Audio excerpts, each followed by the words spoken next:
If you want to think more clearly, make better decisions, and feel more confident in everything you do, then what you are about to hear could change the way your mind works forever. Most people go through their entire lives reacting to the world around them. They wake up, move through their day on autopilot, and fall asleep without ever questioning the thoughts driving their choices. They believe what they were told, they do what feels comfortable, and they wonder why nothing seems to change. But here's the truth. The quality of your life is a direct reflection of the quality of your thinking. And the good news is, thinking is a skill. It can be trained, sharpened, and strengthened just like a muscle. And that is exactly what this series is going to help you do. This is not about becoming a philosopher or memorizing theories. This is about practical, real, everyday mental strength, the kind that helps you slow down before you react, see situations more clearly, and make choices you actually feel good about. The kind of thinking that separates people who grow from people who stay stuck. Whether you are facing challenges at work, navigating difficult relationships, or simply trying to make better decisions in your personal life, stronger thinking is the foundation of all of it, and it starts right here. Chapter 1. Strengthen your mind by asking better daily questions. From the moment you open your eyes in the morning to the moment you close them at night, your mind is constantly working. It is interpreting, evaluating, and deciding. Most of the time, you aren't even aware of it happening. You move through your hours on habit, routine, and automatic response. But behind every thought, there is a question, and behind every action, there is a belief you've probably never stopped to examine. Here's something most people never realize. The quality of your questions determines the quality of your thinking, and the quality of your thinking determines the quality of your life. Think about the kinds of questions most people ask themselves every day. Why does this always happen to me? What is wrong with everyone around me? Why can I never get this right? These questions feel natural in the moment, especially when life gets hard, but they are mental traps. They close your mind down. They lead you in circles. They keep you stuck in blame, frustration, and confusion. Because your brain is always listening, and it will search for whatever answer your question points to. Ask a weak question, and your mind will hand you a weak answer. Now consider what happens when you shift the question. Instead of why does this always happen to me, you ask, what can I learn from this? Instead of what is wrong with everyone, you ask, what might this person be going through that I am not seeing? Instead of why can I never get this right, you ask, what one thing can I do differently today? Suddenly, your mind opens. It starts looking for solutions instead of problems. It starts building instead of breaking down. That's the power of intentional questioning. It doesn't require intelligence. It requires discipline and courage. The courage to face yourself honestly and the patience to choose your thoughts on purpose. Strong thinkers are not people who have all the answers. They're people who know how to ask the right questions at the right moment. When something frustrates them, they pause and ask what this moment is teaching them. When a decision feels overwhelming, they ask whether it aligns with their values or just their emotions. When they fail at something, they don't spiral into self-criticism. They ask what pattern is repeating and how they can change it.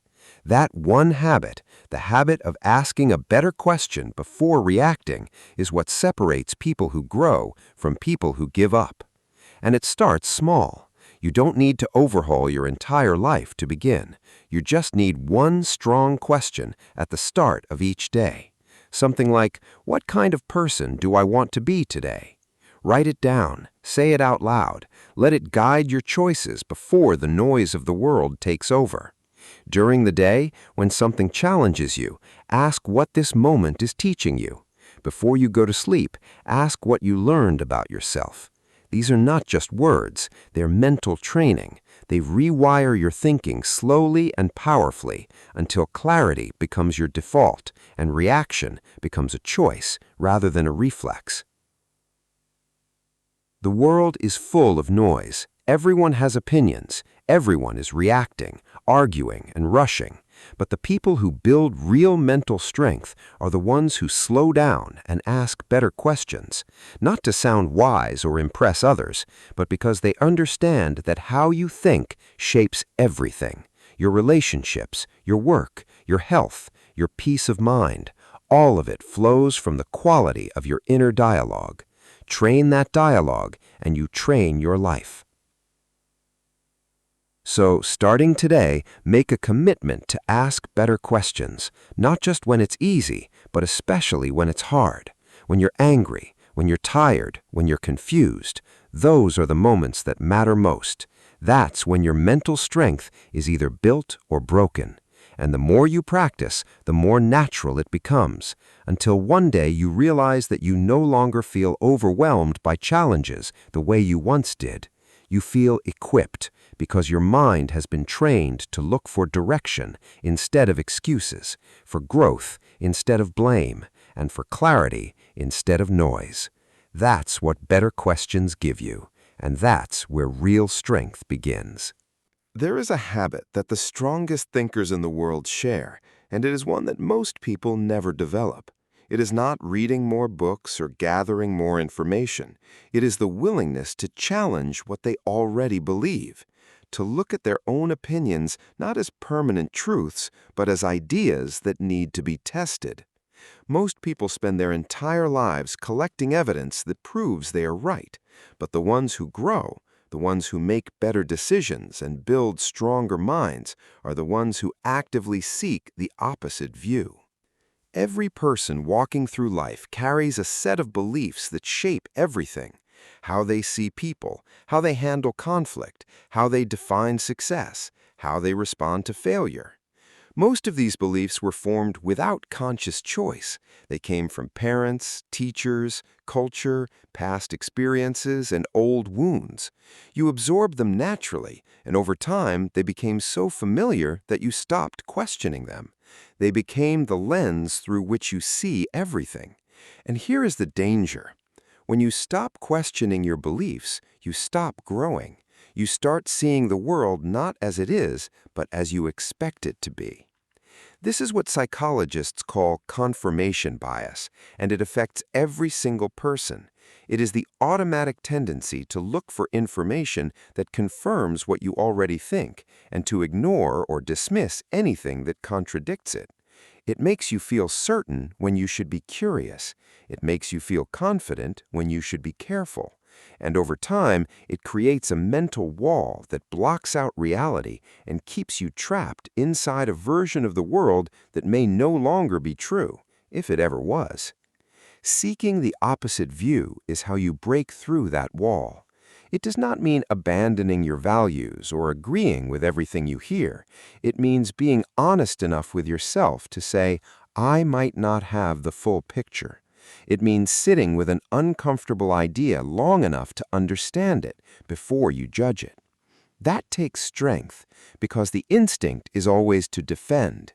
The instinct is to push back, to dismiss, to protect what feels right.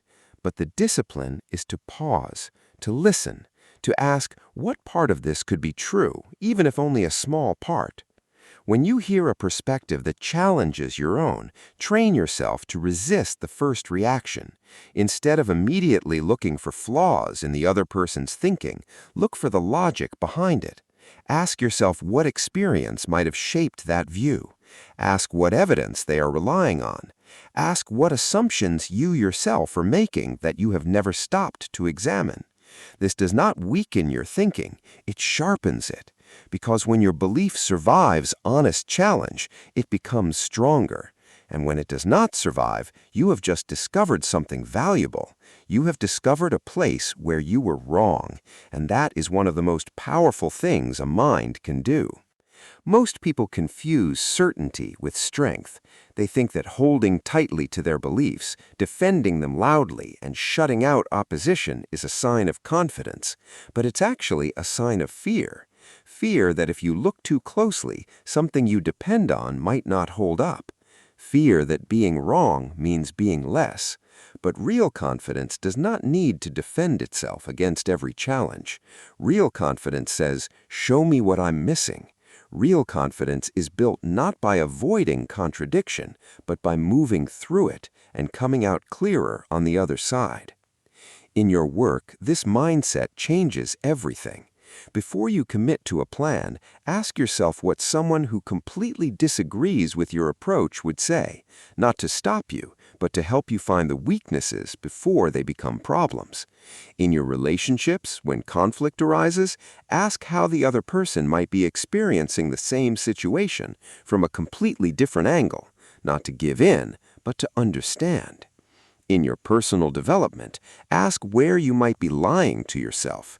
What comfortable belief are you protecting that might be keeping you small? These are not easy questions, but they are the ones that move you forward. One of the most powerful practices you can build is intentionally exposing yourself to perspectives that do not match your own. Read from sources that challenge you. Listen to people who see the world differently. Engage with ideas that make you a little uncomfortable, and when you do, bring a spirit of genuine curiosity rather than debate. You are not there to win, you are there to understand, because understanding is what expands the mind. Winning an argument keeps you exactly where you already are. It is also essential to separate your identity from your beliefs. This is where many people struggle. When your sense of self is tied to a particular opinion, any challenge to that opinion feels like a personal attack. It triggers defensiveness, anger, and shutdown. But when you understand that you are not your beliefs, that you are the thinker behind them, you gain the freedom to examine them honestly. You can hold them up to the light, turn them around, and ask whether they still serve you. And if they don't, you can change them without feeling like you're losing yourself. That is not weakness. That is one of the highest forms of mental maturity. The goal is not to become someone with no convictions. The goal is to become someone whose convictions have been tested. Someone who believes what they believe not because it is comfortable or familiar, but because they have examined it, challenged it, and found it to be solid.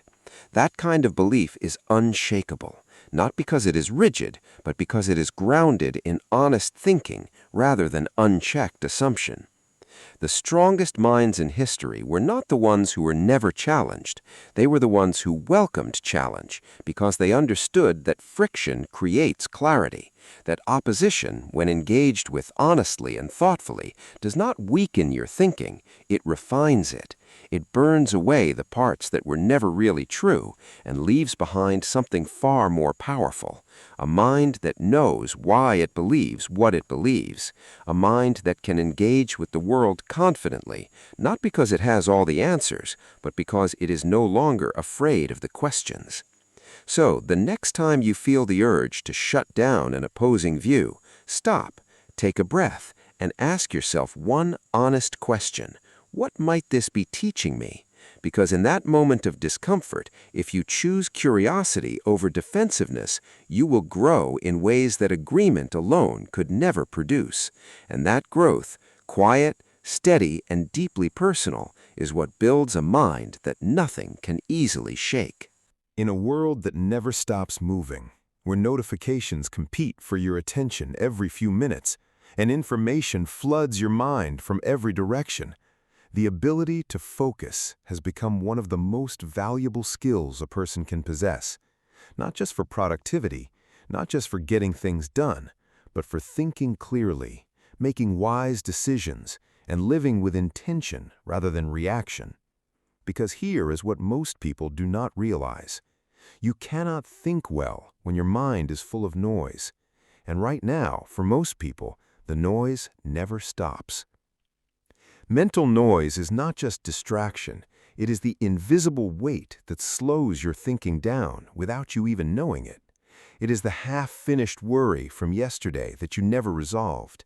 It is the argument you are still replaying in your head from 3 days ago.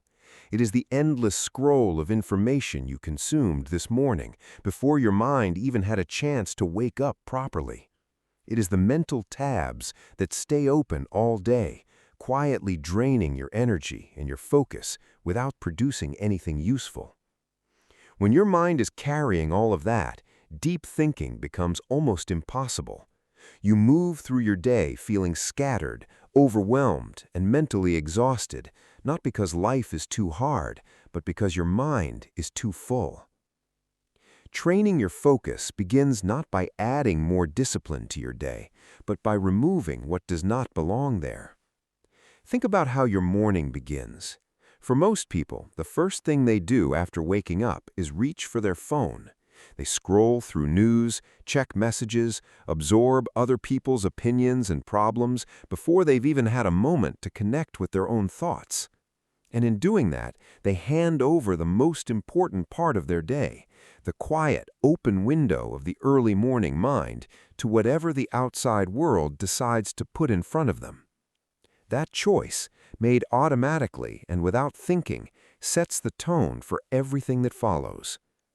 When you begin your day reacting to outside input, you lose control of your inner space.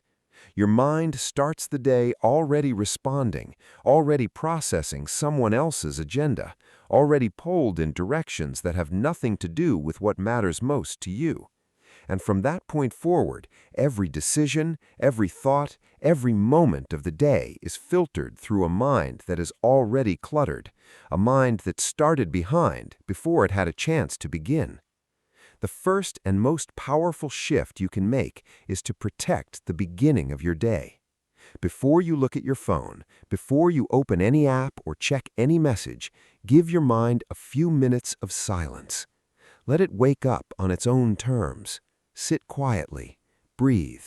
Let your thoughts settle naturally rather than immediately filling them with outside noise. This is not wasted time. This is the foundation of clear thinking. Because a mind that starts in silence starts with clarity. And clarity, even for just a few minutes at the beginning of the day, changes the quality of everything that comes after. Beyond the morning, look honestly at what you are allowing into your mental space throughout the day. Every piece of content you consume, every conversation you engage in, every notification you respond to is either adding value to your thinking or adding noise. Most of it is noise. Not because the information itself is bad, but because the volume and the frequency of it overwhelms your ability to process any of it meaningfully. You end up knowing a little about a lot of things and thinking deeply about nothing. And shallow input produces shallow thinking. Start making deliberate choices about what you let in. This does not mean disconnecting from the world or avoiding information altogether. It means being intentional. It means asking whether what you are about to consume will sharpen your thinking or simply fill a moment of boredom. It means recognizing that every time you pick up your phone out of habit rather than purpose, you are training your mind to crave distraction. And a mind trained on distraction cannot easily shift into the kind of deep, focused thinking that produces real results. One of the most effective things you can do is create blocks of time where your attention belongs entirely to one thing, not two things. Not one thing with occasional glances at your phone, one thing. Because the mind does not actually multitask. What it does is switch rapidly between tasks, and every switch carries a cost, a mental residue that lingers after you move from one thing to another. When you are constantly switching, you are never fully present in any single moment. Your thinking stays on the surface, your work stays shallow, and your decisions suffer because they are being made by a mind that is never fully engaged. When you give your full attention to one thing at a time, something shifts. Problems that seemed complicated begin to reveal their solutions. Ideas that were vague begin to take shape.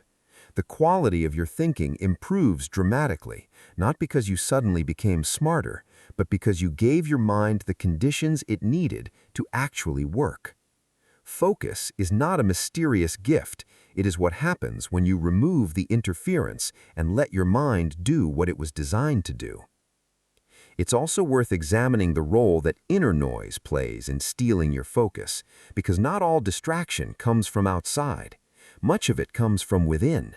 The anxious thoughts that circle without resolution, the self-doubt that quietly undermines your confidence, the chronic overthinking that keeps your mind busy but never productive. This inner noise is just as damaging as external distraction, and it requires its own kind of attention. The way to quiet inner noise is not to fight it or force it away. That only makes it louder. The way to quiet it is to acknowledge it, name it honestly, and then redirect your attention with purpose. When an anxious thought arises, instead of chasing it, simply notice it. Say to yourself, "There's that worry again," and then bring your attention back to what is in front of you. This takes practice. It won't work perfectly the first time or even the 10th time, but over time it builds a skill that is extraordinarily powerful, the ability to observe your own thoughts without being controlled by them. This is what real mental focus looks like, not the absence of distraction, but the ability to return your attention again and again to what matters. Every time you notice you have drifted and you bring yourself back, that's a mental repetition. That's your focus getting stronger. Just like a muscle that grows through resistance, your attention grows through the discipline of redirection. The world you live in is designed to pull your focus away.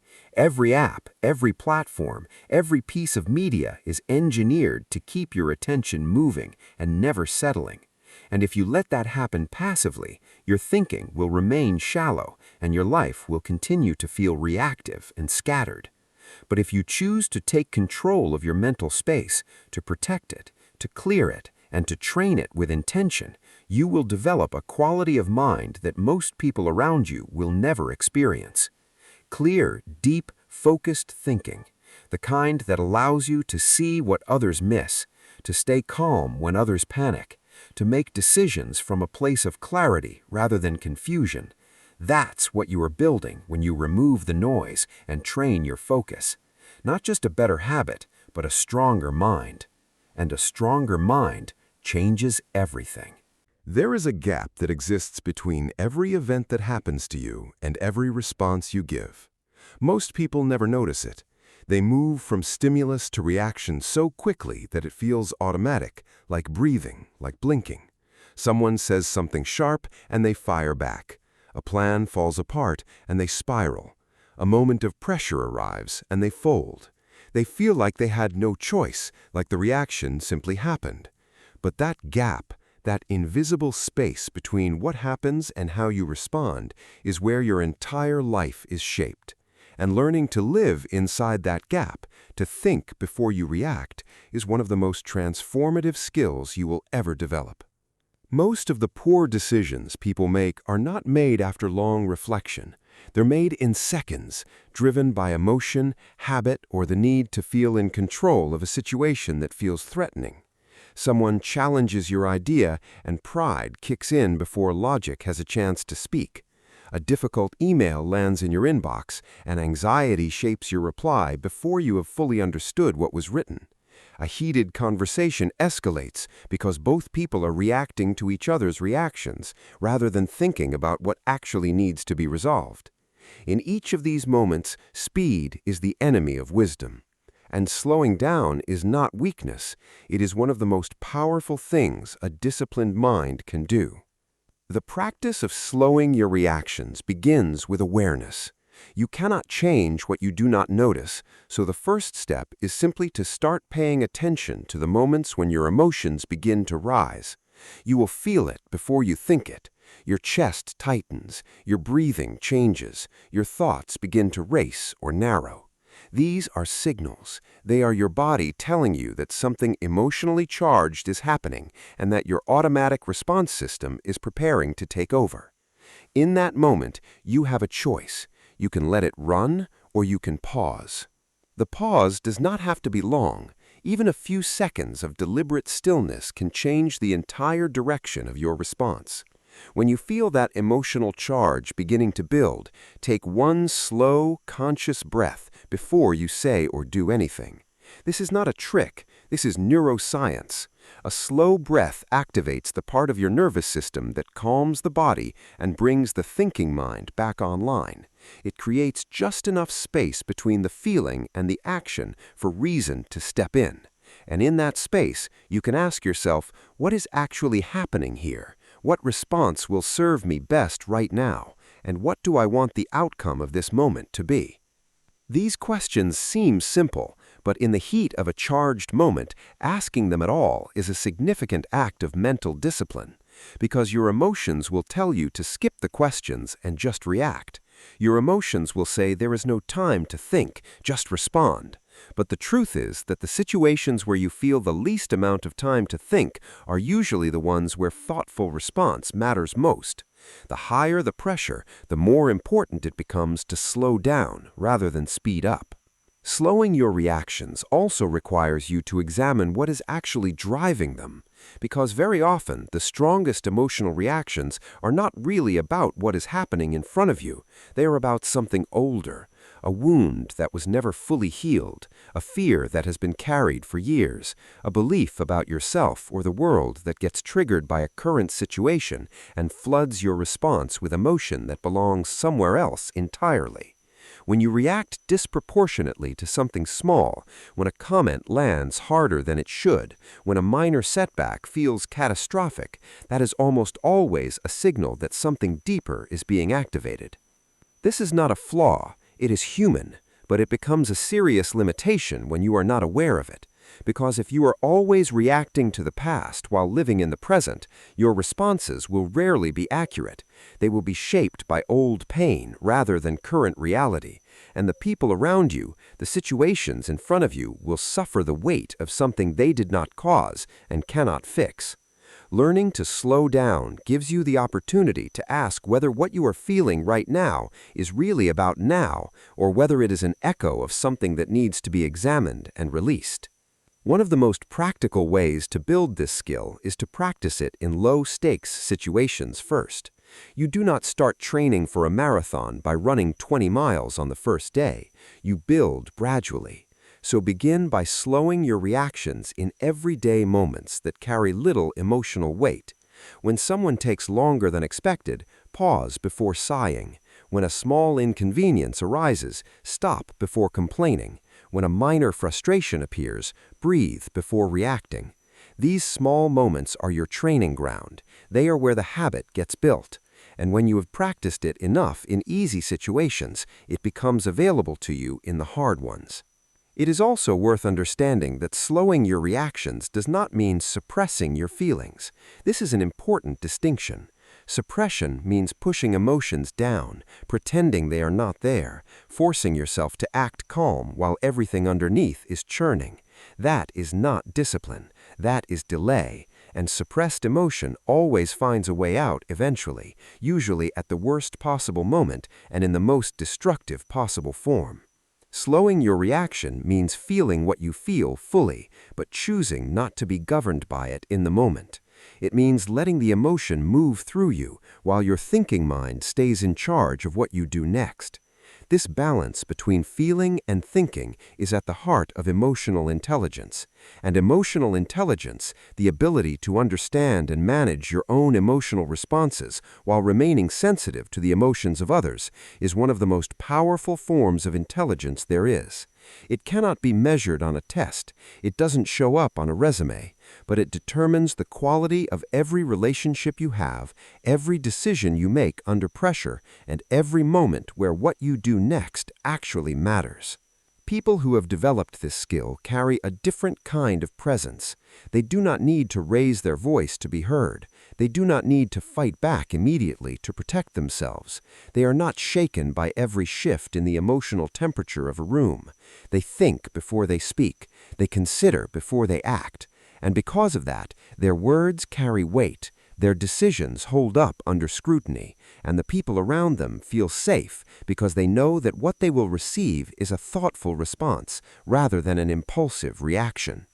This is the version of yourself that becomes possible when you train the gap between stimulus and response. Not someone cold or emotionless, not someone who never feels anything deeply, but someone who feels everything and still chooses wisely. Someone who can be moved without being swept away. Someone whose strength comes not from never being affected by the world, but from being grounded enough in their own thinking to respond to it with clarity and purpose. That's what slowing your reactions builds. Not just better decisions in difficult moments, but a deeper trust in yourself. Because when you know that you will not be hijacked by your own emotions, when you know that you can pause and think, even when everything inside you wants to react, you begin to rely on yourself in a way that nothing outside of you can shake. And that kind of inner stability, quiet, earned, and real, is the foundation of a truly strong mind. One of the most dangerous habits of the human mind is the tendency to accept what feels true as if it were actually true. Feelings are powerful. They are immediate, convincing, and deeply personal.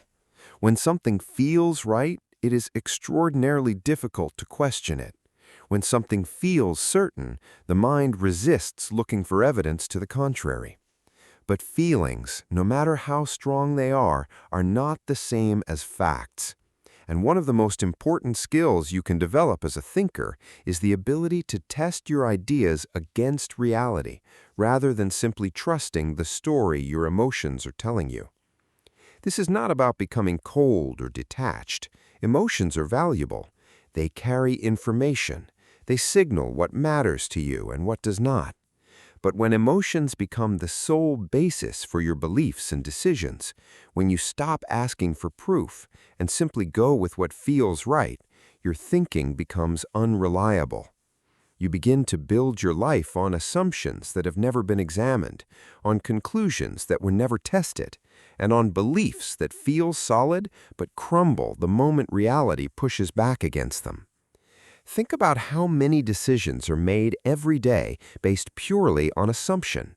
Someone assumes they know how a conversation will go and avoids having it altogether. Someone assumes they are not capable of something and never tries. Someone assumes they understand a situation fully based on one piece of information and acts on that incomplete picture with complete confidence. These assumptions feel like knowledge. They feel like reasonable conclusions drawn from experience, but they are not knowledge. They are guesses dressed in the clothing of certainty. And acting on them as though they were proven facts is one of the most common ways that intelligent people make poor decisions. Testing your ideas with real proof means developing the habit of asking one simple but powerful question before you act on a belief. How do I actually know this is true? Not how does it feel, not what does my gut say, but what evidence do I actually have that this belief reflects reality?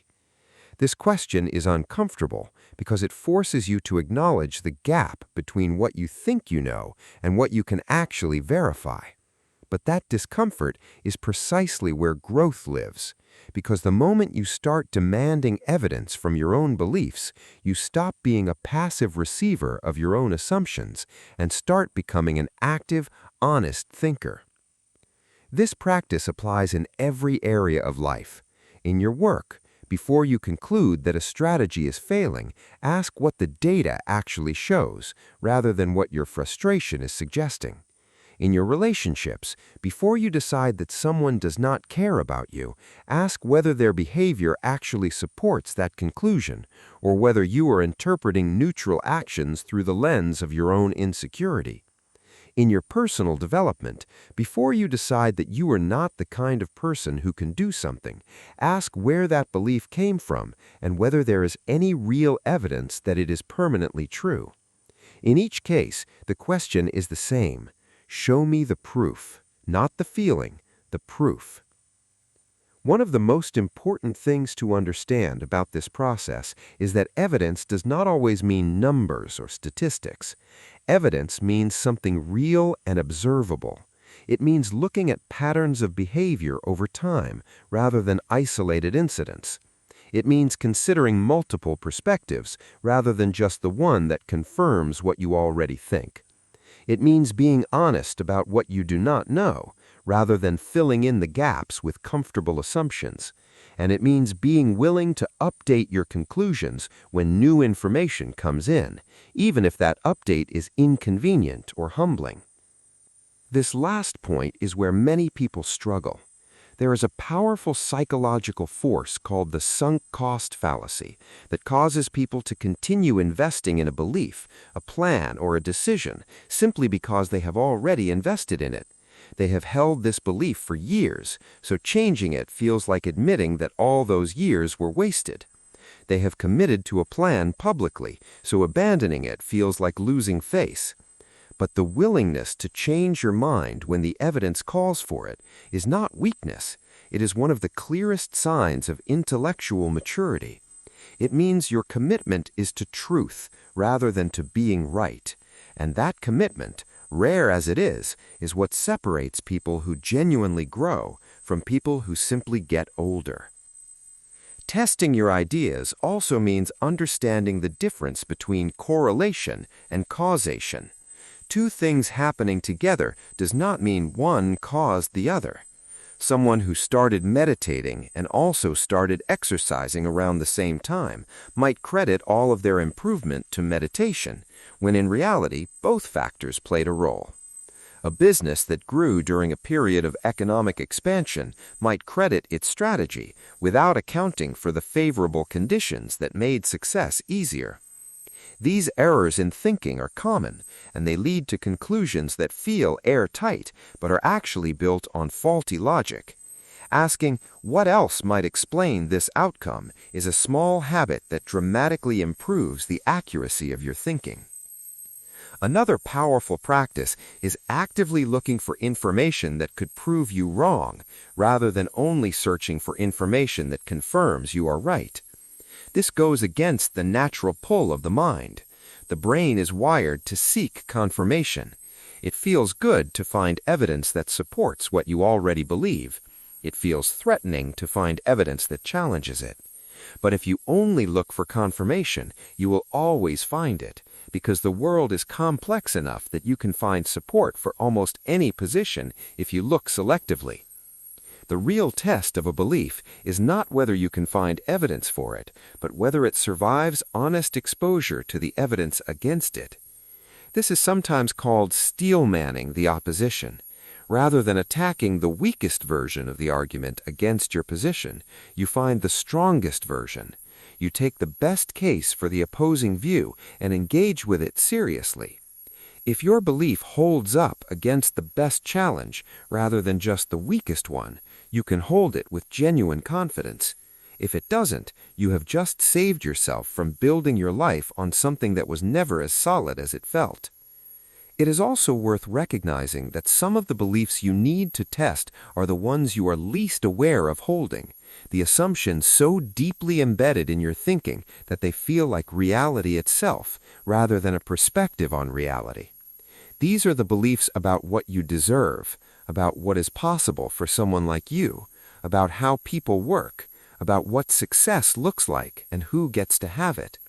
These foundational beliefs shape everything, and because they operate below conscious awareness most of the time, they are rarely examined, but they can be, with patience, with honesty, and with the willingness to ask hard questions about your own inner world. The goal of testing your ideas with real proof is not to become a skeptic who trusts nothing and commits to nothing. It is to become someone whose trust is earned rather than assumed, someone whose commitments are built on honest evaluation rather than comfortable feeling, someone who moves through the world with the quiet confidence that comes not from never being wrong, but from having developed a reliable process for finding out what is actually true. That process, asking for evidence, examining assumptions, looking for disconfirming information, and updating your beliefs when the facts demand it, is one of the most powerful mental habits you can build. It won't make every decision easy, but it will make your decisions real, grounded in something more solid than feeling, more reliable than habit, and more honest than the comfortable stories an untested mind tells itself. And when your thinking is grounded in reality, everything you build on top of it becomes stronger. Your decisions, your relationships, your work, your life. All of it becomes more solid because the foundation beneath it has been honestly examined and found to be true. There is a kind of thinking that most people never develop, not because it is too complicated or too difficult to understand, but because it requires something that the modern world rarely encourages. It requires patience, the willingness to sit with a problem long enough to see it from multiple angles before deciding what it means and what to do about it.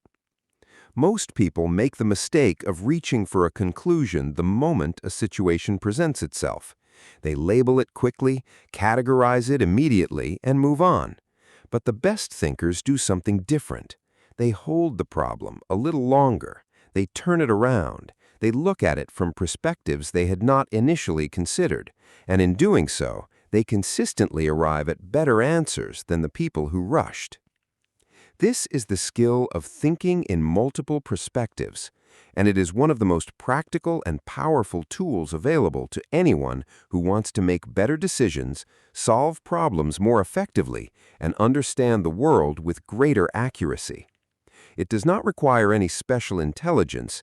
It requires the discipline to slow down and the humility to acknowledge that your initial view of any situation is almost never the complete picture.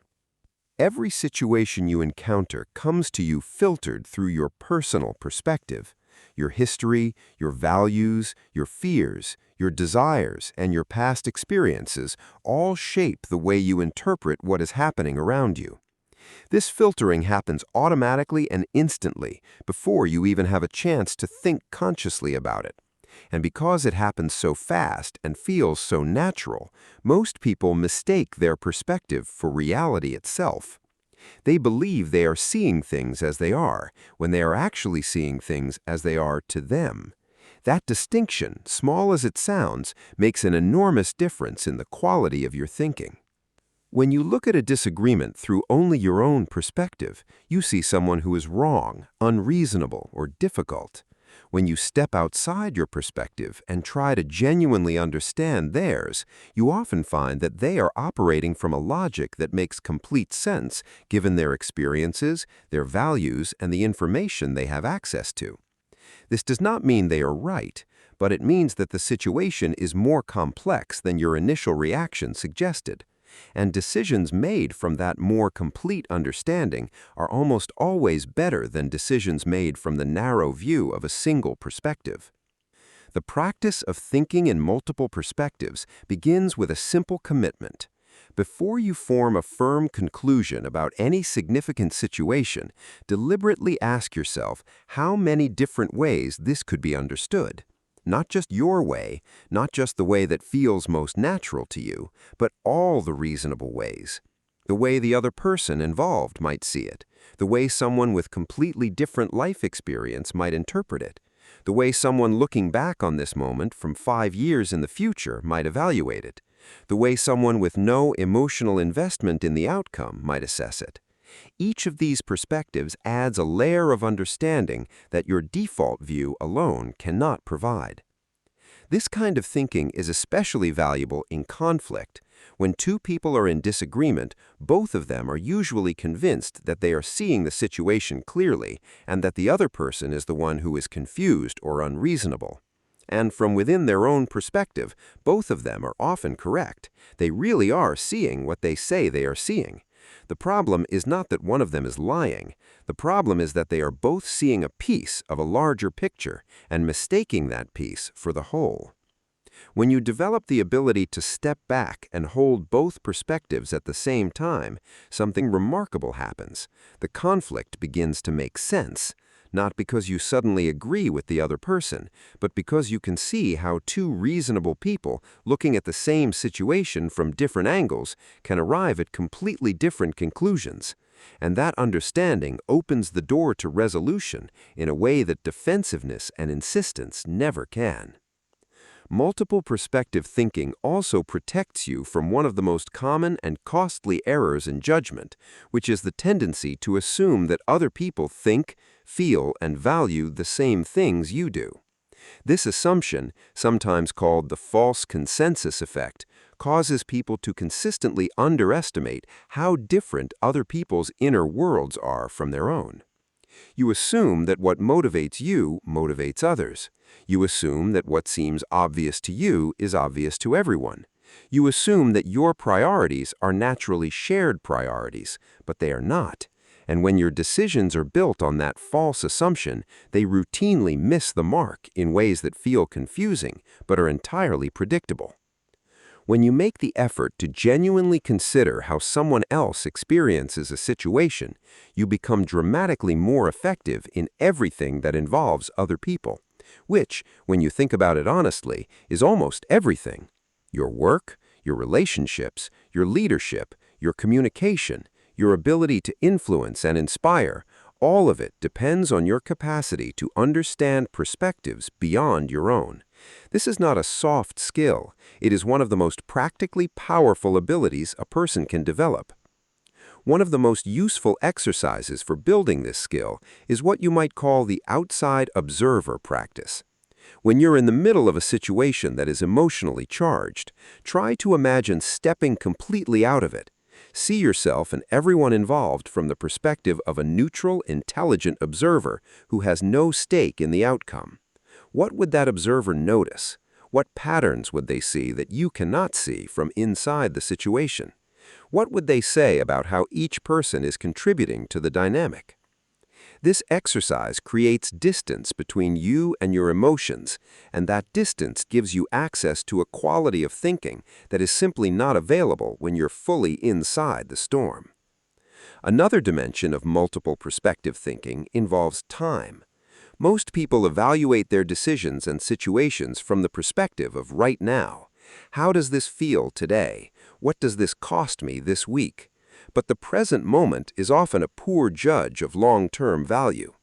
What feels difficult now might be exactly what leads to something extraordinary later. What feels comfortable now might be quietly leading you away from where you actually want to go. Training yourself to regularly ask how you will view this moment from 5 years in the future, or what the long-term consequence of this choice might be, adds a perspective that the urgency of the present almost always blocks out. It is also worth practicing perspective-taking with yourself across time. The person you were 5 years ago had a perspective that felt completely real and true to them. And yet, you have almost certainly changed in significant ways since then. Some of what you believed then, you no longer believe. Some of what seemed important then no longer matters. This should be humbling in the best way possible. It should remind you that the perspective you hold right now, however certain it feels, is not the final word. It is a work in progress. And the thinker who remembers that is far less likely to make the mistake of treating their current view as absolute truth. The world rewards people who can think beyond themselves, who can hold complexity without needing to reduce it to something simple, who can engage with situations from multiple angles without losing their own grounding. These are the people who make better decisions, build stronger relationships, and navigate uncertainty with a steadiness that others find both rare and deeply trustworthy. And this capacity does not come from being smarter than everyone else. It comes from being more deliberate, from choosing again and again to look further than the first thing you see, to ask more than the first question that comes to mind, to consider more than the single story that your emotions hand you in the first moment of any experience. That choice, made consistently and with genuine intention, is what builds the kind of mind that sees the world as it actually is, rather than simply as it first appears. And a mind that sees clearly, that understands deeply, and that thinks from multiple perspectives rather than just one, is a mind that is genuinely equipped to handle whatever life brings. Not perfectly, but honestly, thoughtfully, and with the kind of quiet strength that only comes from truly knowing how to think. Everything you have heard up to this point has been building towards something. Not just a collection of useful ideas, but a complete shift in the way you approach your own mind. Asking better questions, challenging your beliefs, clearing mental noise, slowing your reactions, testing your ideas against reality, seeing the world through multiple perspectives. Each of these is a piece of a larger picture, and that picture is this: a life lived with a truly sharp, honest, and disciplined mind is fundamentally different from a life lived on autopilot. Not because everything becomes easier, but because you become more capable of handling everything that comes. Most people will go through their entire lives without ever seriously examining how they think. They will form opinions quickly and defend them loudly.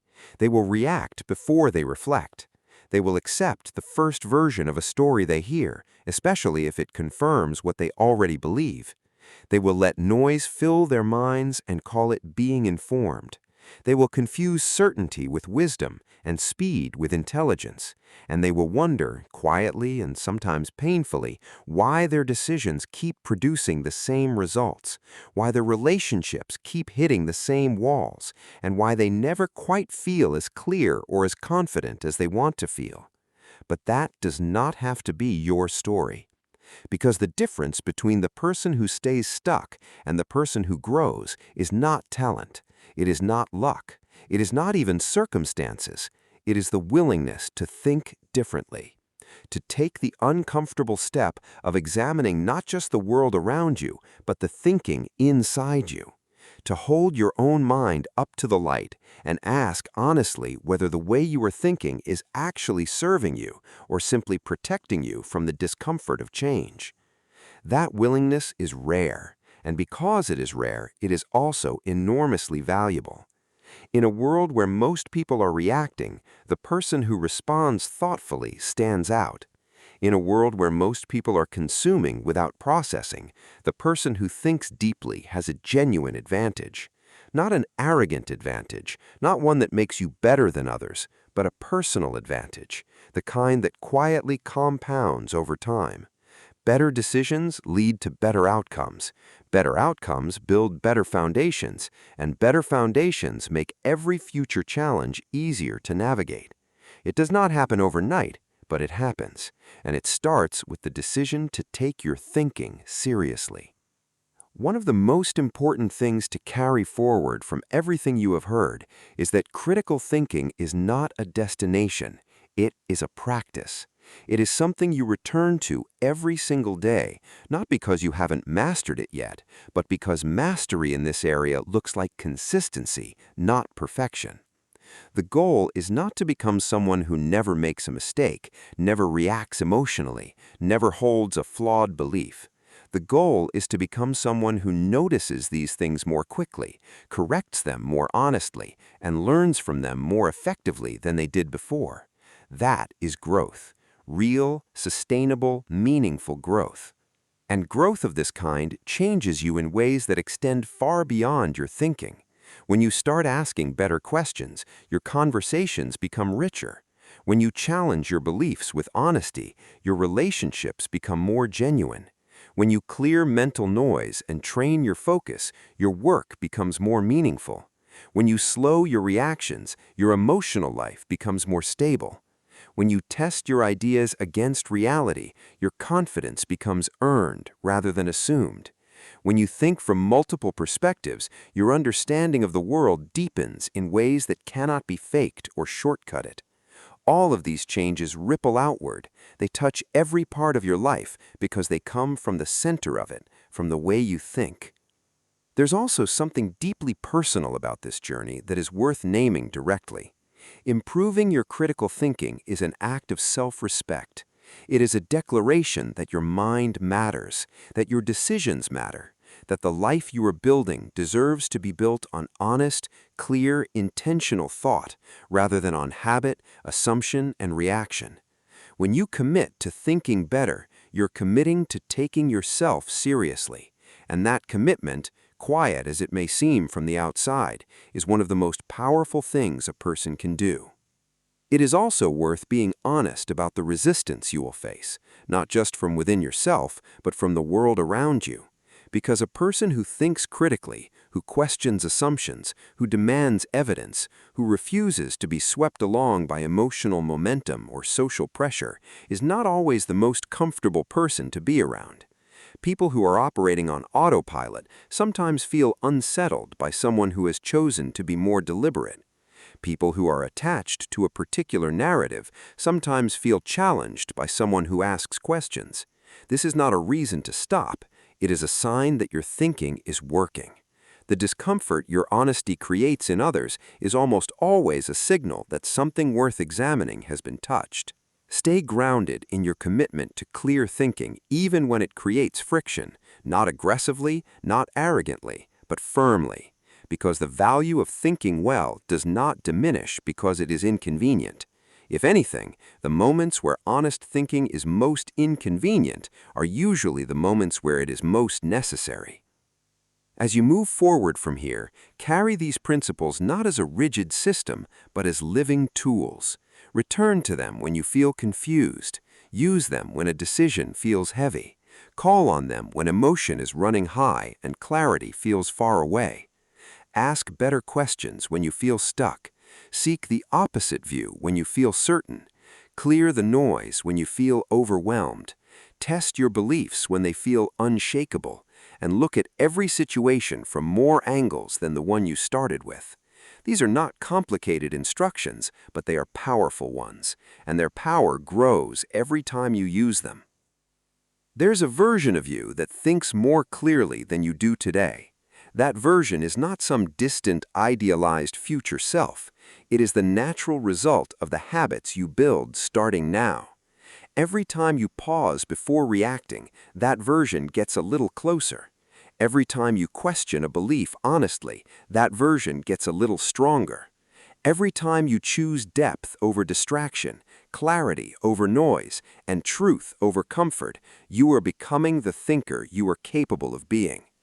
The mind is the most powerful thing you possess, not your circumstances, not your connections, not your resources, your mind. Because your mind determines how you use everything else. It determines how you see your circumstances, how you engage with your connections, and how you deploy your resources.